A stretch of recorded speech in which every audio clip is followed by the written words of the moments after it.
कुछ आवाजें होती हैं जो सिर्फ कान नहीं दिल से सुनी जाती हैं। वो आवाजें जो समय से भी पुरानी लगती हैं और अकेलेपन में भी साथ निभाती हैं।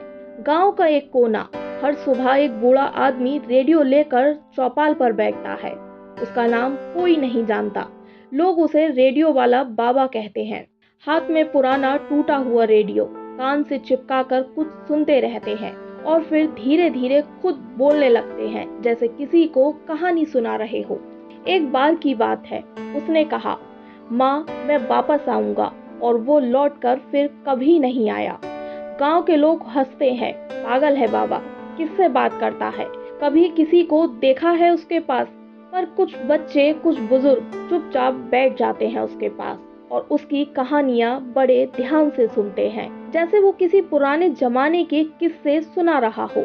एक दिन एक पत्रकार गांव में आता है, डॉक्यूमेंट्री बना रहा होता है।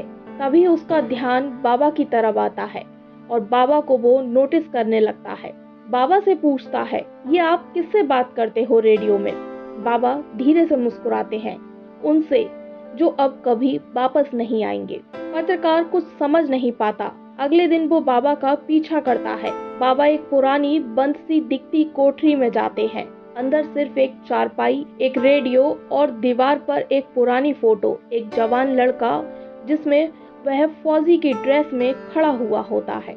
बाबा रेडियो ऑन करते हैं और उसमें कुछ नहीं आता है। वो आंखें बंद कर लेते हैं और खुद से बात करने लगते हैं। कैसे हो बेटा? आज भी वही स्टेशन सुनते हो ना? तुम्हें वो एक कहानी याद है, चिड़िया और उसके सपनों वाली?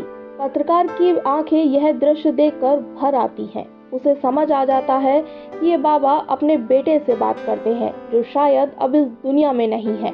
गांव वालों को जब ये सच्चाई पता चलती है तो सब चुप हो जाते हैं। अब बाबा को कोई पागल नहीं कहता, सब उन्हें आदर से बाबा कहते हैं।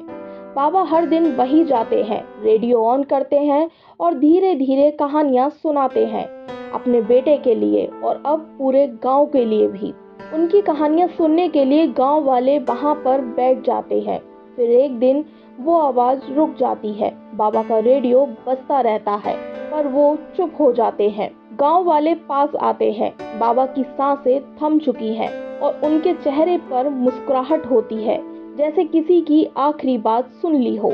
कहते हैं कुछ रिश्ते आवाजों से जुड़े होते हैं, वो न दिखते हैं न छुए जाते हैं, पर जब वो टूटते हैं तो पूरी जिंदगी सुनाई देना बंद हो जाता है।